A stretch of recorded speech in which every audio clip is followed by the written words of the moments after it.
Good evening. Good evening, my friends. Today, I'm going to share about a subject that has been a subject, right? That I don't know. People sometimes just don't understand God's grace, and we don't really understand what's been accomplished through Jesus Christ. How there's been a change in the law, and um, how there's a new covenant, right? And we're always wanting to put our hope and our trust in things that we can control and things that we can do and accomplish on our own. Like if I can uh, not eat pork or not eat eel or, you know, or crab or seafood or shrimp or whatever it is that I can keep myself from eating. And I just want to talk about what Jesus says in Matthew chapter 15. I'm going to read verse 11, then I'm going to go down a little bit further. And the context is the Pharisees are approaching Jesus and they're like, hey, why don't you rebuke your disciples? They need to wash their hands before they eat. And Jesus says this to them. He says, hear and understand, not that which goes into the mouth defiles a man, but that which comes out of the mouth, this defiles a man. It's important to hear that, right? Nothing going into your mouth can defile you, but what comes out of your mouth, that's what defiles you. And let's go to see what Peter says. Peter said, declare this parable unto us. And Jesus said, are you also without understanding? Do you not yet understand that whatsoever enters in at the mouth goes into the belly and is cast out into the drop? Basically, it goes into your belly and then it's, you know, number two.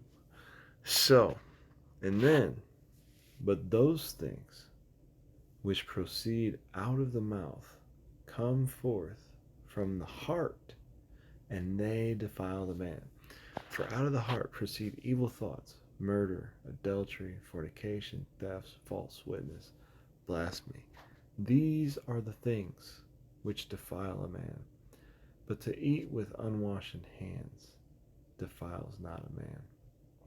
And even though he says to eat with unwashed hands does not defile a man, he said several times, anything going into your mouth does not defile a man. So, for someone who might want to say that, well, he says right there, just to not wash your hands is what not defiles you. But no, he says nothing entering in. Because if it goes into your mouth, it goes in your belly, and then it comes out later on, right? So, I just want to focus on this because it's important, right? To have freedom and to just trust the Lord and His Word, um, to believe that you can eat anything you want. You know what I mean? And that's not going to change your heart, right? And I'll be honest, like, even to take it to the point of, now, I'm not going to be crazy, right? But, like, if I drink alcohol, is the alcohol changing my heart and making me evil? No, no. If I drink alcohol, it might bring out something that's already within me.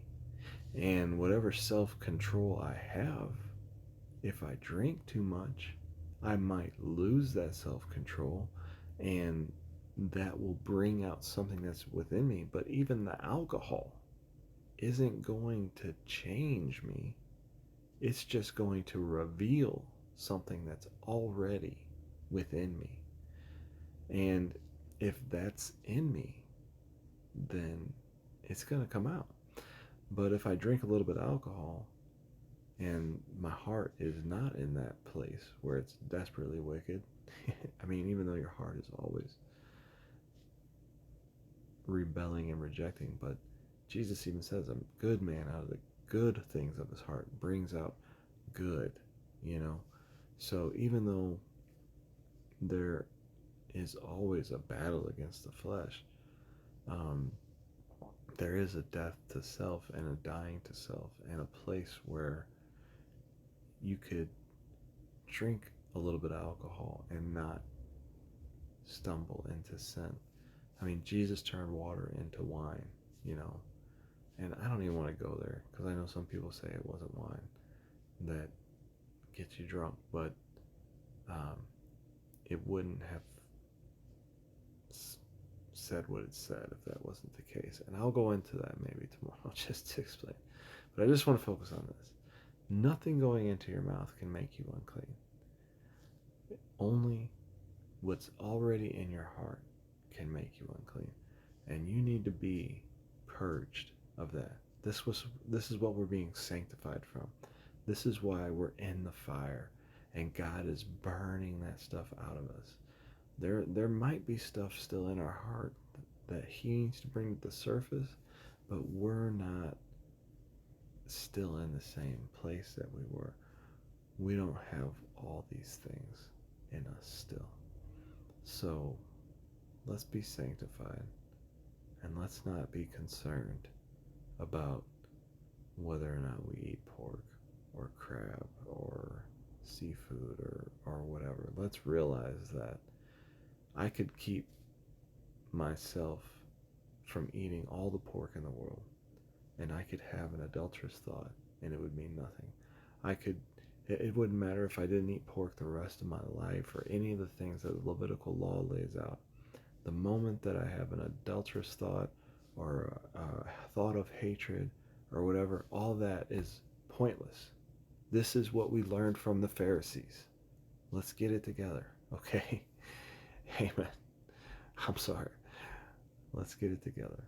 Let's put our trust in Jesus. Let's have hope that he has provided us a way to really be clean that has nothing to do with what we eat or drink. Amen.